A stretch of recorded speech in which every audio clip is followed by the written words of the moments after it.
우리 속담에 장독을 보아서 쥐를 치지 못한다라는 말이 있습니다. 장독을 보아서 쥐를 치지 못한다. 무슨 뜻일까요? 장독 사이로 이 쥐가 왔다 갔다 합니다. 그래서 돌멩이를 들고 그냥 한번 내리치고 싶은데 내리치지 못해요. 왜 그렇습니까? 잘못하다가는 뭘 깨요? 장독을 깰까봐. 무슨 말일까요? 화를 내고 싶은데 화를 참는 거예요. 화를 내면 우리 공동체가 어떻습니까? 힘들어하기 때문에. 내가 분이 나는데, 내가 오해를 받았는데 한 소리 할 수도 있는데 참습니다. 서로를 위해서. 이것이 사랑이 넘치는 교회의 모습이고 가정의 모습입니다. 오늘날 교회가 참 교회다운 모습을 갖추기 위해서 가장 필요한 것 하나를 꼽으려면 저는 사랑이라고 생각합니다. 사랑이 없는 교회, 정말 이 세상에 존재할 이유가 있을까요? 저는 없다고 봅니다. 우리 시대를 보면 사회적으로 존경을 받을 위치에 있는 분들이 있지 않습니까? 그런데 그분들이 가끔 이 사랑을 배우지 못해서 참 어려움을 당하는 일들을 우리가 많이 보고 있습니다. 성경에 보더라도 예수님께서 하신 비유 중에 제사장들, 레위인들, 이분들은 사랑이 뭔지 잘 몰랐습니다. 종교적인 열심은 있었지만 사랑을 몰랐습니다. 그런데 참 믿음이 약하고 하나님에 대한 부분들이 약했지만 이 사마리아인은 어땠습니까? 정말 주님이 칭찬하는 그런 사람이었습니다. 자, 우리가 주변에 살면서 사랑하며 살기를 원한다면, 또 사랑받으며 살기를 원한다면 첫 번째 뭐가 열려져 있어야 되느냐면 귀가 열려져 있어야 돼요. 귀가 열려져 있다라는 것은 다른 사람들이 말하는 것을 들을 수가 있어야 됩니다. 다른 사람들이 어떤 말을 하는지 잘 들어야 됩니다. 두 번째는요, 이 감정, 다른 사람의 감정을 좀 느낄 줄 알아야 돼요. 저분이 어떤 감정이구나, 저분이 지금 어떤 보니까 기분이 어떻구나 라는 것을 느낄 수 있어야 돼요. 자, 그러려면요 뭘 해야 되느냐, 성도들끼리 눈을 좀 자주 맞추어야 돼요. 자주 만나야 되죠. 얼굴을 좀 봐야 됩니다. 근데 요즘 얼굴을 자주 못 보고 이 한 달 만에 오늘 본 분들 참 많습니다. 자, 우리 눈을 보면서 한번 이야기를 해볼까요? 눈으로 한번 사랑합니다 한번 해보세요. 서로 이런 눈빛을 마주치면서 참 웃는 이런 모습들이 참 많이 있을 때 이 사랑이 어떻게 자라가게 됩니다. 자, 여러분, 오늘 제가 여러분들에게 한번 묻고 싶은 것이 있습니다. 여러분들은 이 교회를 어떻게 생각하십니까? 여러분이 참 등록하고 다니는 교회, 이 축정교회, 잠깐 예배만 하고 가는 그런 장소로 생각하시는 분들은 아마 없을 것이라 생각합니다.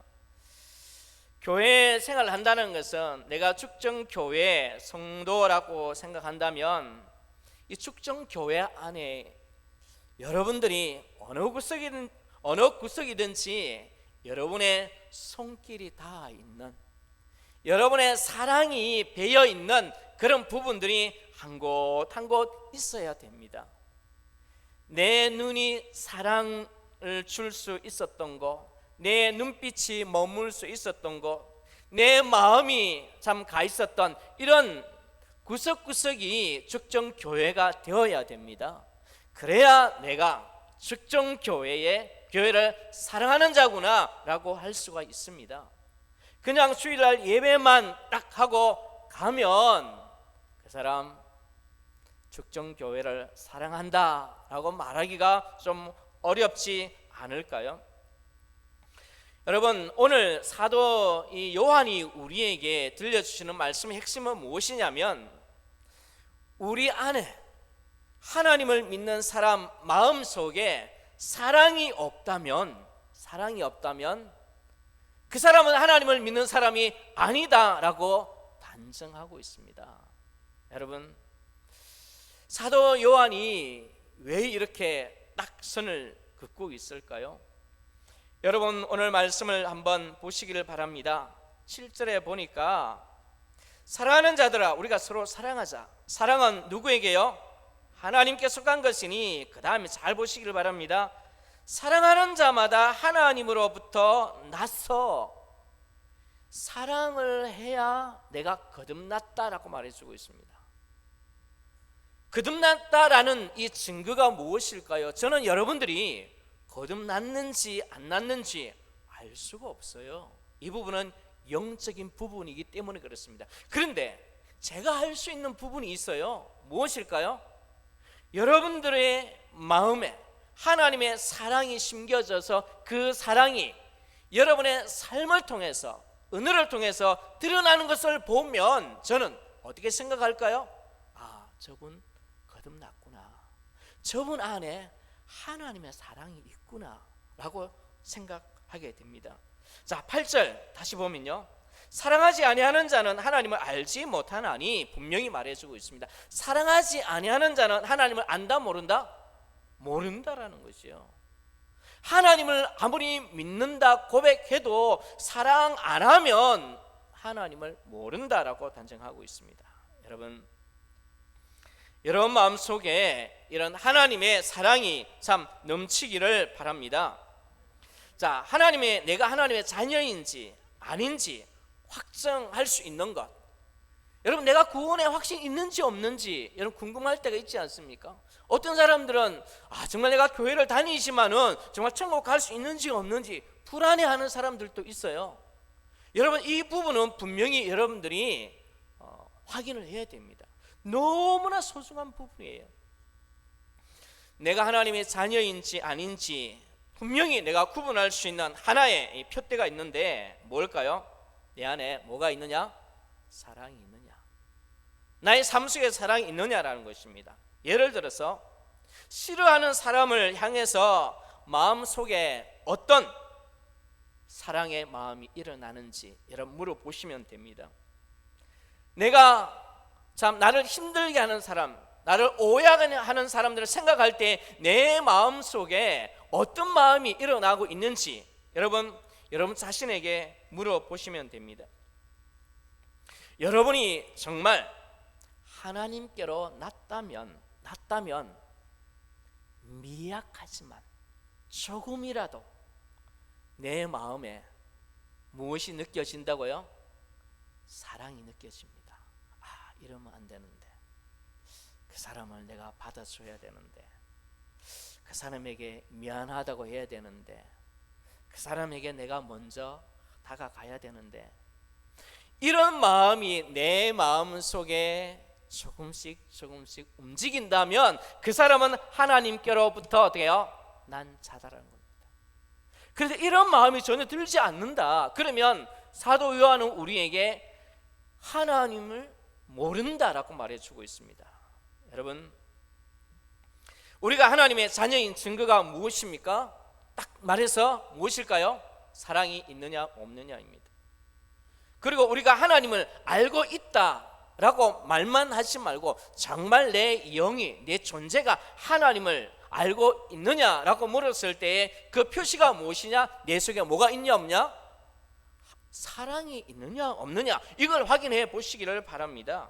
자, 12절 여러분 보시면요, 어느 때나 하나님을 본 사람 있다 없다? 없어요. 하나님을 보여달라, 하나님 한번 봤으면, 하나님 뭔가 신기한 영적인 체험을 통해서 하나님 이거 확 내가 느껴졌으면, 이게 아니에요. 보세요, 지금까지 하나님을 본 사람 있다 없다?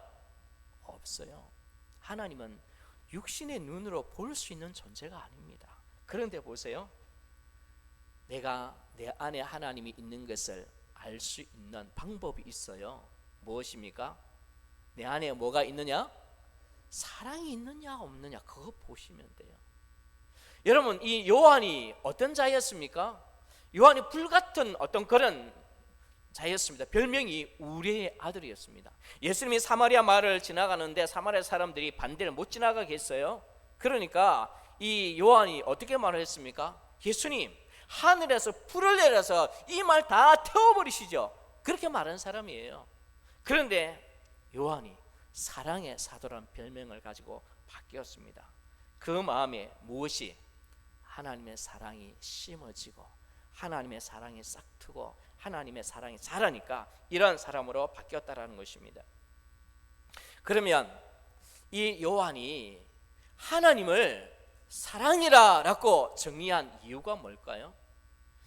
다른 성경에 보면 하나님은 나의 목자다, 하나님은 예수님은 생명의 떡이다, 예수님은 빛이다, 뭐 이런 별명을 하고 있습니다. 그런데 오늘 이 요한이 하나님은 사랑이다 라고 말하는 그 근거가 뭘까요?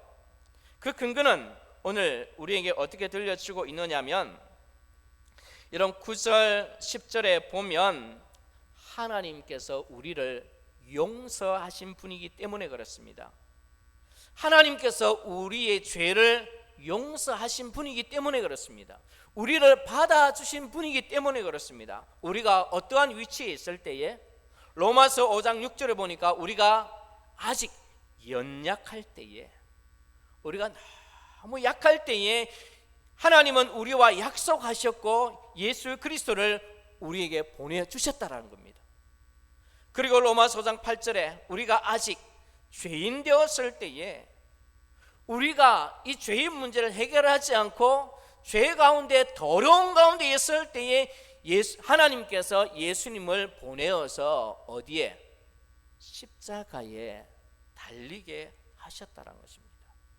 그래서 하나님은 자기의 사랑을 확증하셨다라고 말해주고 있습니다. 또 우리가 어떠한 위치에 있을 때에, 우리가 하나님과 원수 되었을 때에, 하나님이 없다라고 말할 때에, 하나님은 존재하지 않는다라고 말할 때에, 하나님보다 내 인생은 내가 산다, 내가 내 인생의 주인이다 라고 말할 그때에 하나님께서는 그 아들을 보내어서 죄의 문제를 해결해 주시고 하나님께서 먼저 손을 내밀면서 화목하게 하셨다라는 것입니다.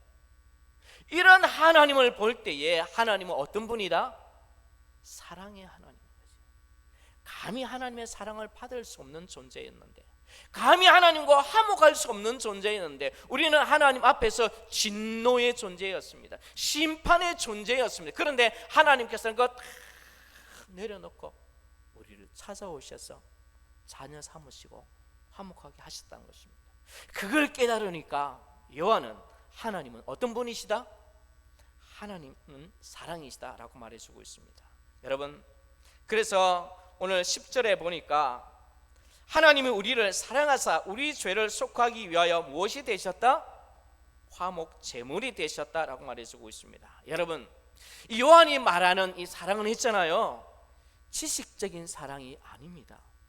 감정적인 사랑도 아니고요, 더 분명하게 말하면 하나님이 우리에게 보여주신 사랑은요, 실천적인 사랑입니다. 능동적인 사랑입니다. 예수님은 우리를 사랑한다 말로 하지 않고 우리를 위해서 십자가에 달려 죽으신 분이다라는 것입니다. 여러분은 여러분을 참 화나게 만들고, 그리고 또 난처하게 만들고, 참 어떨 때는 참 분을 내게 만드는 그런 분들이 있지 않습니까? 그런 사람들 여러분 만나면 어떻게 하십니까? 사도 요한의 대답입니다. 하나님의 사랑을 받은 사람, 하나님의 사랑이 마음속에 있는 사람, 하나님으로부터 난 사람, 하나님을 아는 사람은 이렇게 고백한다는 것입니다. 여러분, 하나님이 이같이 나를 사랑하셨은즉 우리도 나도 서로 사랑하는 것이 그 다음에요 마땅하도다. 여러분, 하나님의 사랑이 마음속에 있는 사람, 하나님으로부터 난 사람은 서로 사랑하는 것이 어떻게 해요? 마땅하도다입니다. 여러분, 화가 날 때가 있어요. 미움이 생길 때도 있고 속에서 분이 날 때도 있습니다. 우리는 모두 약한 존재입니다. 내가 다른 사람으로부터 그런 어떤 것을 받을 때도 있고, 나도 알지 못하게 나도 한순간에 그냥 화가 나서 실수로 다른 사람에게 그런 실수를 할 때가 있습니다. 여러분 화가 날 때, 미움이 생길 때, 속에서 분이 날 때에 여러분 가장 먼저 해야 될 일이 있습니다. 무엇일까요? 제일 먼저 해야 될 무엇일까요? 상대방을 바라보지 말고요, 따라해 볼까요? 나 자신을 바라보자. 다시, 자신을 바라보자. 여러분, 자신을 바라보자고 했을 때는요, 자기 자신이 무엇입니까? 나도 죄인이다 라는 것을 바라보라는 것입니다. 나도 죄인이다, 나도 죄인이다 라는 이 사실을 고백할 때 이제 무엇이 우리 속에서 일어나느냐면 신앙 고백이 떠오릅니다. 하나님의 사랑이 느껴집니다. 이런 죄인인 나를 하나님이 사랑하셨는데, 하나님이 이같이 나를 사랑하셨는데, 하나님 앞에서 나는 정말 죽어야 마땅할 존재, 지옥 가고도 남는 존재, 허물과 죄로 죽었던 나를 찾아오셔서 독생자를 보내어서 짐승이 어린 양이 죽는 것처럼 그렇게 하나님이 나를 위해서 죽으셨는데, 그 사랑을 받았는데 그걸 보게 되는 거예요. 여러분, 신앙 고백하지 않습니까? 나는 하나님을 믿습니다. 예수님을 믿습니다. 예수님이 나의 죄를 위하여 십자가에 달려 죽으신 것을 믿습니다. 여러분 고백하지 않습니까? 이 고백의 역사가, 힘이, 이 은혜가, 놀라운 능력이 언제 나타납니까? 복을 달라고 할 때요, 여러분 소원을 이루고 달라고 할 때요? 아니요, 성경은 그렇게 말하고 있지 않습니다. 여러분이 신앙 고백하고 있는 이 고백의 힘이, 은혜와 능력이 언제요? 내 안에 분이 일어날 때, 상대방이 나를 힘들게 할 때, 그때의 능력을 발휘하는 것이 이 십자가의 사랑이고 여러분의 고백입니다. 여러분, 힘들 때에, 어려울 때에, 관계가 힘들 때 먼저 누구를 보라고요? 여러분 자신을 보시길 바랍니다. 상대방을 보면요 더 화납니다. 내가 잘못한 것이 없는데 저 사람이 나쁜 자라는 것이 계속해서 드러납니다. 그걸 보지 말고 자기 자신을 보시길 바랍니다. 그러면 나도 뭐다? 죄인이다. 이런 죄인을 하나님께서 사랑하셨다라는 겁니다. 여러분, 이것은요 쉬운 게 아닙니다. 저도 인생을 이제 조금 살아왔지만은요, 참 화낼 때가 참 많았습니다. 속이 틀어지면요 화를 내죠. 여러분, 이것은요 한번 따라해 볼까요? 나를 바라보는 것은 그 다음에요 전쟁이다. 따라해 볼까요? 전쟁이다. 다시요, 전쟁이다. 여러분, 전쟁입니다. 이 전쟁은요 정신을 바짝 차려야 됩니다. 한순간 하면 어떻게 해요? 죽을 수도 있고, 한순간 하면 아차 하면 큰일 납니다. 여러분, 정말 우리 안에 있는 하나님의 사랑을 드러내려는 것은요 전쟁입니다. 이 하나님의 사랑을 드러내지 못하기 위해서 이 수많은 사단들이 내 안에 있는 이 본성을 그냥 밀어내고 있을 때에, 그때에 이것을 이길 수 있는 힘은 뭡니까? 내 안에 있는 사랑을 바라보는데, 이것이 전쟁이라는 것이 쉽지 않다라는 것입니다. 여러분, 이 전쟁에서 승리하시기를 바랍니다. 하나님이 우리를 사랑하셨은즉 우리가 서로 사랑하는 것이 마땅하도다라는 것입니다. 여러분, 하나님의 이 사랑 기억하지 않으면 어떤 생각이 듭니까? 부당한 대우를 받고 있다라는 생각이 들고요, 공정한 대접을 받고 있지 않다라는 생각이 들고요, 저 사람이 나를 미워한다, 무시한다, 이런 생각이 든다라는 것입니다.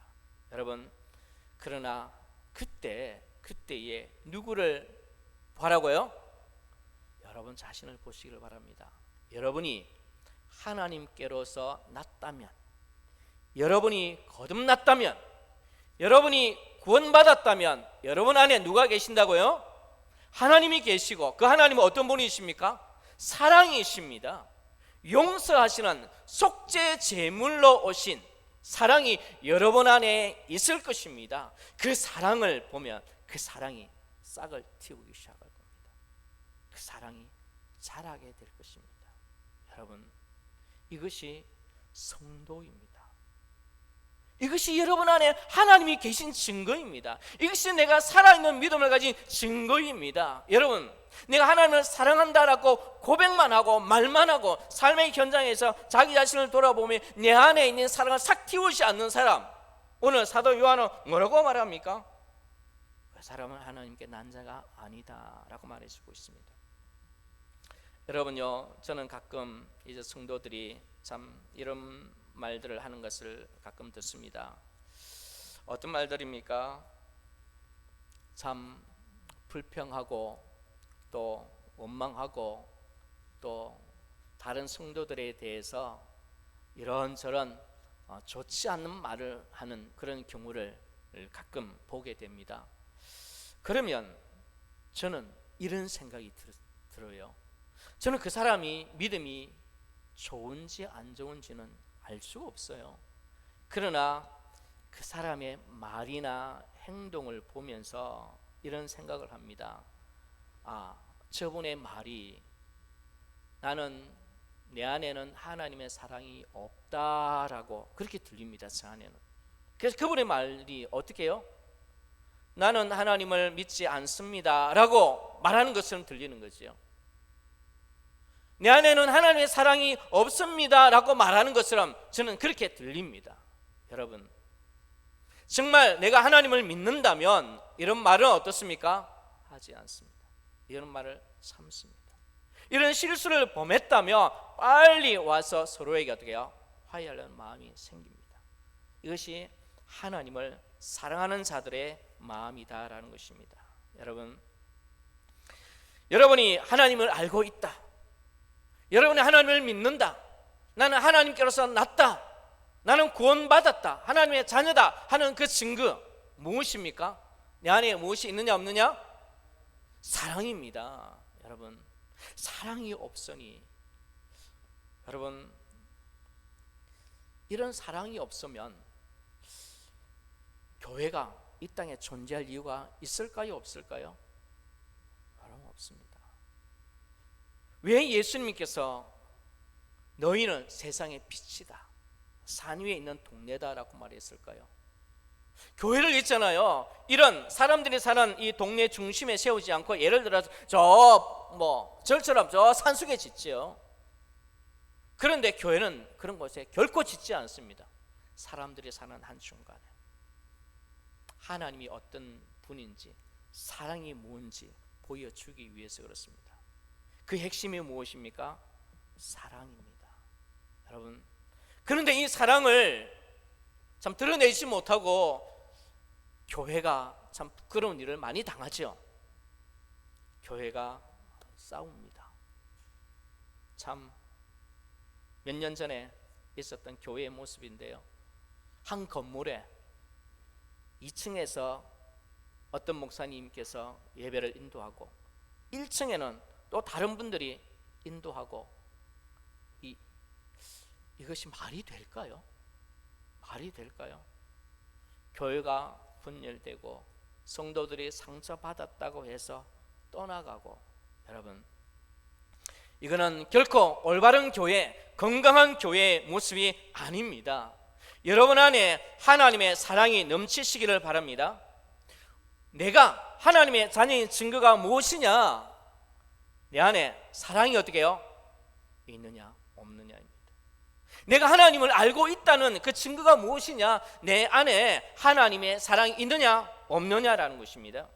여러분, 부활하신 예수님께서 갈릴리로 찾아오셔서 제자들에게 묻습니다. 특히 베드로에게 하신 말씀 여러분 기억하십니까?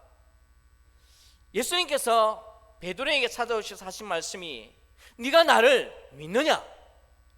이렇게 안 물었어요. 어떻게 물었습니까?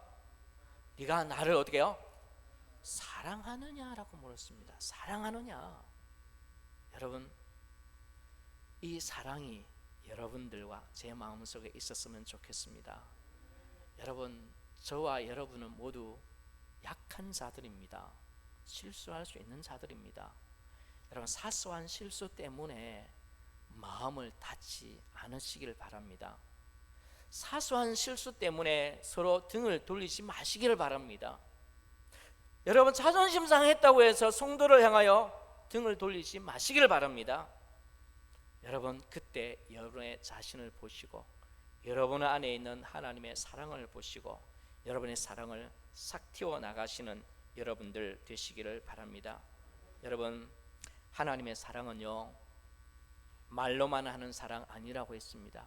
지식적으로 동의하는 묵상적인 이 고백도 아니라고 했습니다. 하나님의 사랑은 실천적인 사랑입니다. 역동적인 사랑입니다. 드러내는 사랑이라는 것입니다. 여러분, 이런 사랑을 하시기를 바랍니다.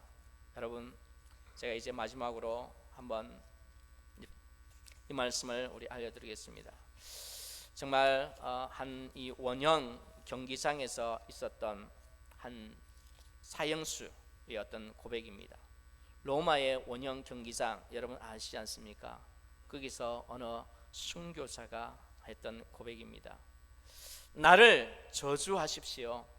당신이 나를 저주하면 할수록 나는 당신을 사랑할 것입니다.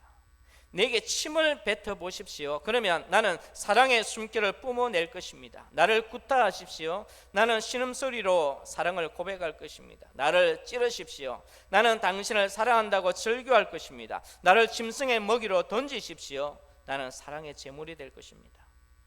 나를 불태우십시오. 그러면 나는 사랑의 열기로 당신의 증오의 가슴을 녹일 것입니다. 여러분, 이것이 하나님의 사랑입니다. 여러분 안에 있는 하나님의 사랑, 여러분 싹을 틔우시기를 바랍니다. 이 사랑이 자라가게 하시기를 바랍니다. 이 사랑이 여러분 속에 많이 자랄수록 여러분의 기쁨이 넘칠 것입니다. 이 기쁨은 세상에 줄 수 없는 기쁨입니다. 요한 1서 1장을 읽어보시길 바랍니다. 여러분, 하나님께서 주신 이 기쁨이 충만한데요, 이 사랑을 틔우지 못하면 여러분 안에 있는 이 기쁨을 다 빼앗겨 버립니다. 도둑 맞는다라는 것입니다. 여러분, 하나님 안에서 누려야 될 기쁨, 이 사랑을 싹 틔우면서 기쁨으로 살아가는 우리 교회 여러분들 되셨으면 좋겠습니다.